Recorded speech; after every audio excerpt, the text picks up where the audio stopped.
Hello everyone, আসসালামু আলাইকুম। আপনারা সবাই কেমন আছেন? আশা করি সবাই ভালো আছেন। আমরাও আলহামদুলিল্লাহ ভালো আছি। আমি বলতেছি ইতালি কর্নিলিয়ানো থেকে, শহরে থেকে নতুন একটা ভিডিওর জন্য স্বাগতম।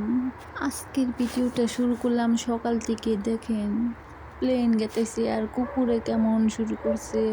বাসার পাশে কুকুর এত পরিমাণ ডিস্টার্ব করে, সব সময় তো এরকমই করে। জাইন বাবু তো এই কুকুরের বাসে কান্দা করে যখন ঘুমিয়ে থাকে। জাইনের পাপা শনিবারে বন্ধ থাকে, তার জন্য আজকের খাবার আমাদের নাস্তা। এই জুসটা বানাইলে মানে এত পরিমাণ টেস্ট লাগে। আপনারা সবাই খায় ট্রাই করে আমারে সবাই কমেন্টে জানাবেন কেমন লাগে। খেজুর দিয়ে দিলাম, কিশমিশ দিয়ে দিছি, তারপরে কাজু বাদাম, নসি বাদাম, তারপরে 1 কেজি দুধ দিয়ে দিলাম, তারপরে 2টা কলা দিলাম। তারপরে এখন আমি ব্লেন্ডার করে নিব। 10 মিনিটের মতো করবেন। আমার ব্লেন্ডার করা হয়ে গেছে। আমার ওইটুকু ভিডিও দিতে মনেই ছিল না। এটা জুসের মধ্যে কিন্তু চিনি দেওয়ার লাগে না, এমনি মিষ্টি হয়ে যায়। ওইটা আমাদের ছিল সকালকার খাবার, এটা আমাদের দুপুরের খাবার।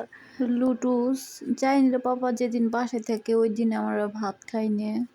রান্না শেষ হয়ে গেছে, এখন আমি আর জাইনের পাপা খাবো। ডিম দিয়ে তেল দিয়ে ওইরকম করে ভাজি, যে খালি গ্যাস হয় তার জন্য আমরা এরকম করে খাই। তারপরে বিকালের খাবার আমাদের বিরিয়ানি ছিল।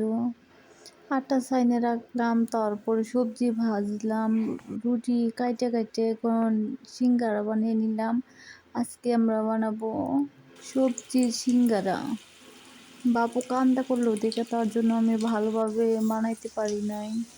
বাচ্চা থাকলে কিন্তু যে যেটা খাইতে মন চায় ওইটা কিন্তু ওই টাইমে করা যায় না, ছোট যদি বাবু থাকে।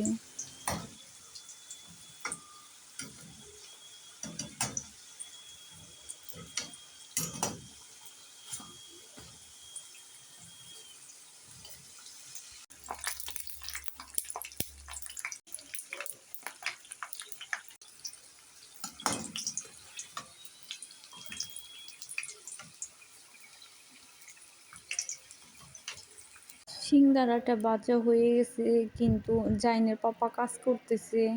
কাজ করা শেষ হয়ে গেছে, এখন আমরা দুইজনে খাইতেছি সিঙ্গারা। কাঁচামরিচ দিয়ে খাইতে যে এত পরিমাণ মজা লাগে, আপনারা সবাই খাইয়ে ট্রাই করে দেখবেন।